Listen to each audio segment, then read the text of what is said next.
section. In an actual test, you will answer 35 to 45 questions to demonstrate how well you understand spoken English. There are 3 types of tasks. You will not be able to return to previous questions.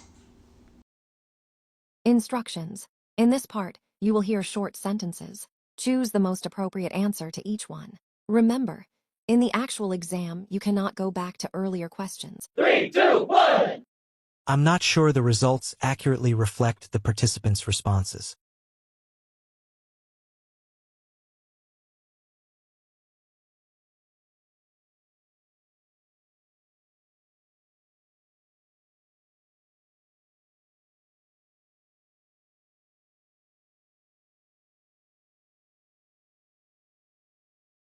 The deadline seems unrealistic given the amount of work required.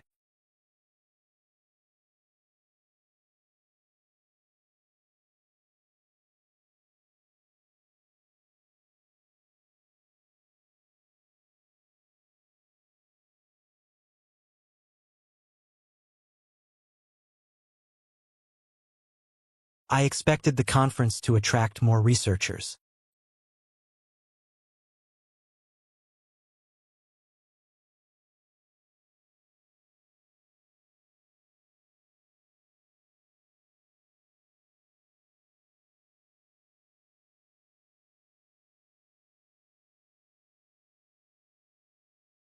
Could you clarify what you meant by the last point?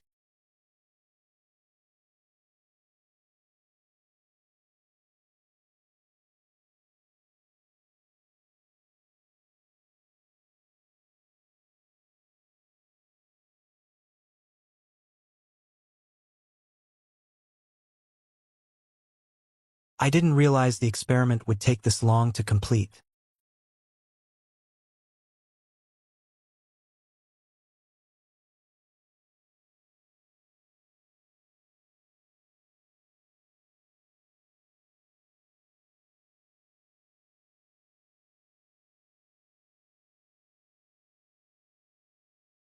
The argument seems convincing, but I'm still somewhat skeptical.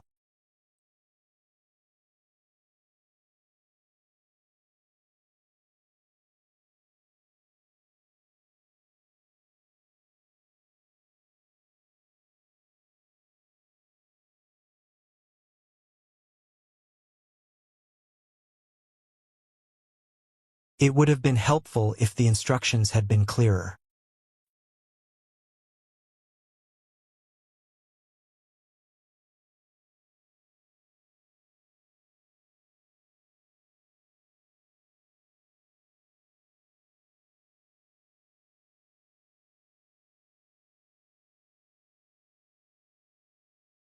The results are promising, however, they should be interpreted cautiously.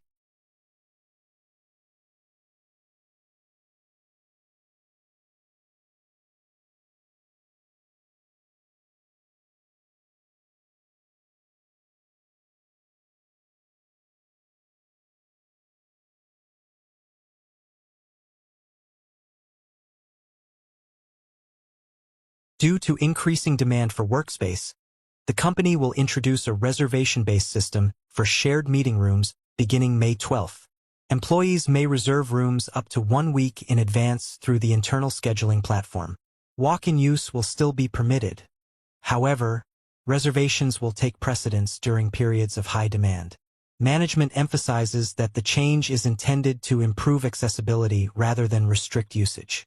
Employees are encouraged to cancel unused reservations promptly so that others may make use of the space.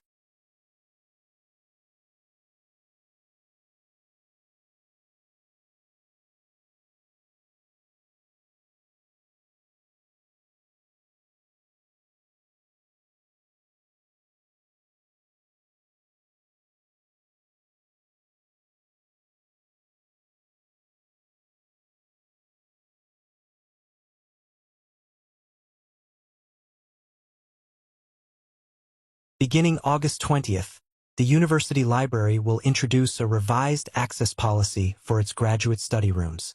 These rooms were previously available on a first-come, first-served basis. However, They will now require advance booking through the university portal. Each reservation may last up to 3 hours, and students may hold no more than 2 reservations per day. Library administrators explain that the change is intended to address frequent complaints about room availability during peak academic periods. Students who fail to arrive within 15 minutes of their reserve time will forfeit the booking so that the space can be reassigned to others.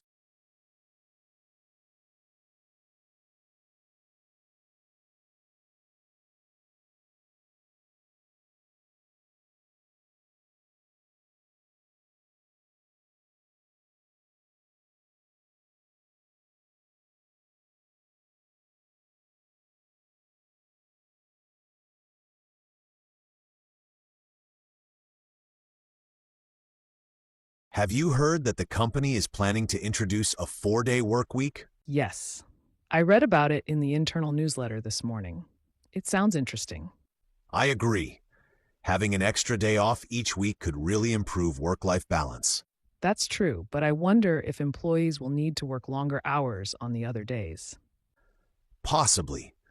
Some companies increase the daily hours to keep the same productivity.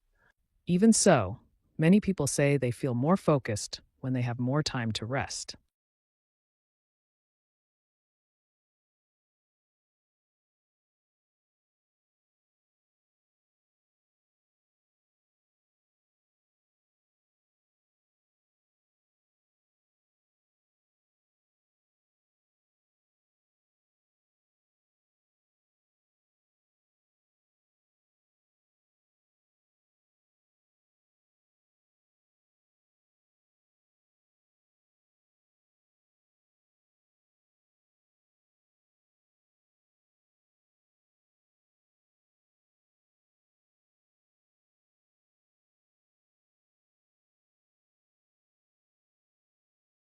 Good afternoon, everyone.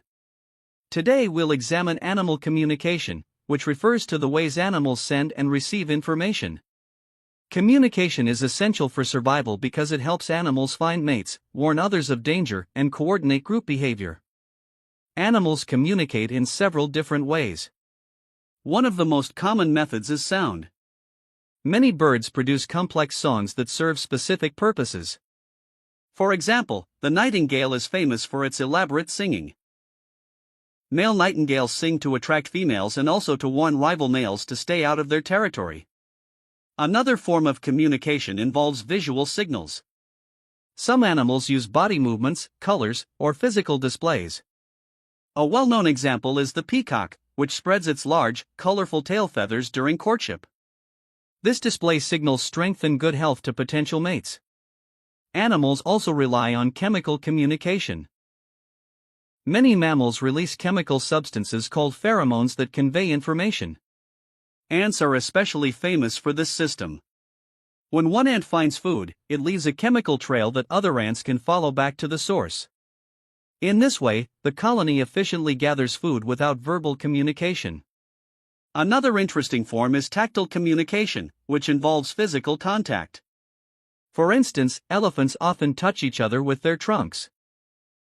This behavior helps strengthen social bonds within the group and can also calm younger members of the herd. Some animals combine several communication methods. The honeybee uses a remarkable system known as the waggle dance. When a bee discovers a good source of nectar, it returns to the hive and performs a specific movement pattern. The direction and duration of the dance indicate where the food is located relative to the sun. Scientists continue to study animal communication because it reveals how complex many species are. By understanding these systems, researchers can learn more about social behavior, evolution, and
The traffic was terrible this morning.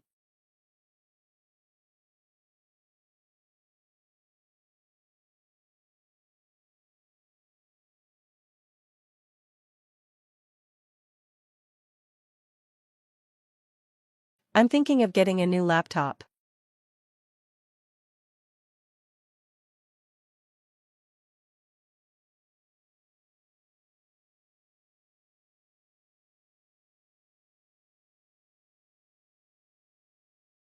Have you tried the new restaurant downtown?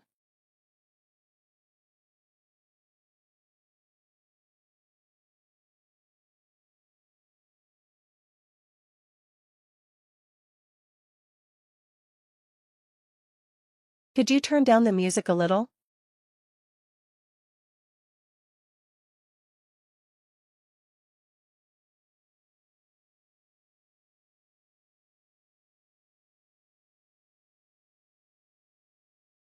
I think I left my phone in the car.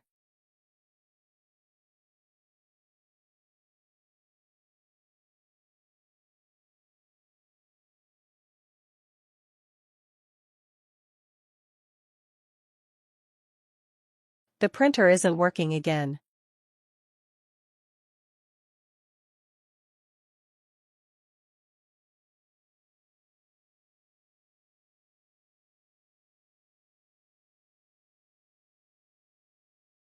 Are you going to the company picnic this year?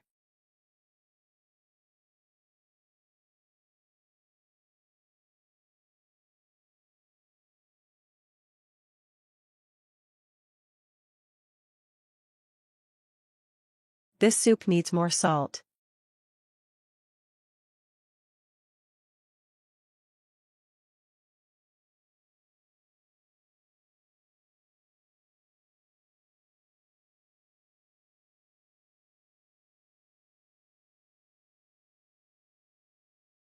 I'm thinking about joining a volunteer program this summer. That sounds great. What kind of work would you do? It's mostly teaching English to children in rural areas. That's really rewarding, but it might be challenging too. I know. I'll be away from home for several weeks, and the conditions won't be as comfortable as in the city. True, but the experience could be very valuable. You'd learn new skills and meet different people. Exactly. That's why I think it's worth trying, even if it's a bit difficult.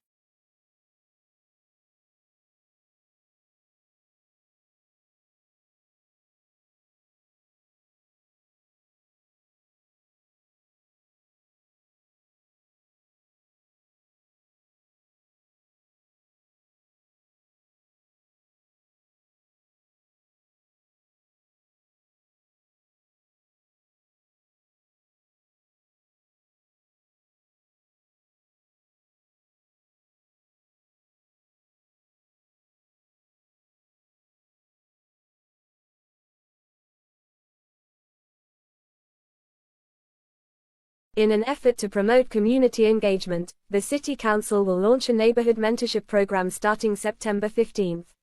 Volunteers from various professional backgrounds will be paired with local youth to provide guidance on career development, civic participation, and personal growth.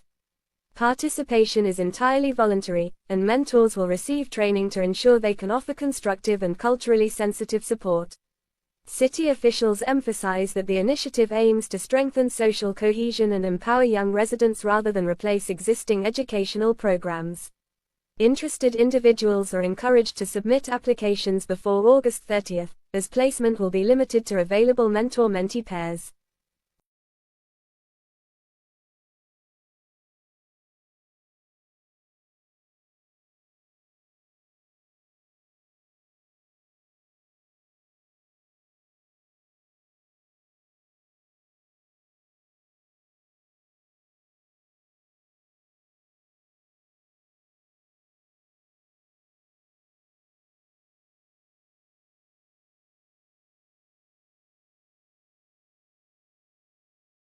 Starting September 1st, the English Language Department will introduce a new participation policy for advanced level courses.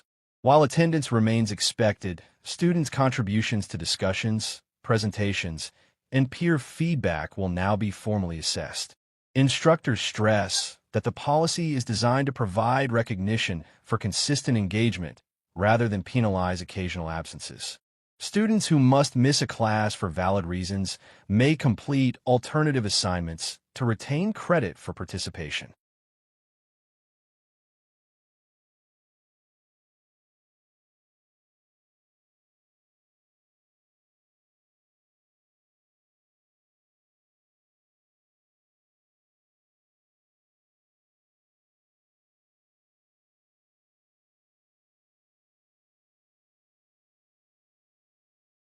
Listen to a lecture about geology, volcanoes, and Earth's interior. Good afternoon, everyone. Today we'll discuss how geologists study volcanoes to understand what is happening deep inside the Earth. Volcanoes are not only dramatic natural events. They also provide scientists with important clues about the structure and composition of our planet. A volcano forms when molten rock, called magma, rises from beneath the Earth's crust. When this material reaches the surface during an eruption, it is known as lava. By examining lava and volcanic rocks, geologists can learn about materials that exist far below the surface, places humans cannot directly reach. Volcanoes can erupt in different ways. Some produce slow, steady flows of lava, while others erupt violently, releasing ash, gas, and rocks into the air. These differences usually depend on the chemical composition of the magma and how much gas it contains. For example, Mauna Loa in Hawaii is known for its relatively gentle eruptions and flowing lava. In contrast, Mount St. Helens became famous for its explosive eruption in 1980. Geologists also use tools like seismographs and satellites to monitor volcanoes. These instruments can detect underground movements and surface changes, helping scientists better understand volcanic activity and reduce risks for nearby communities.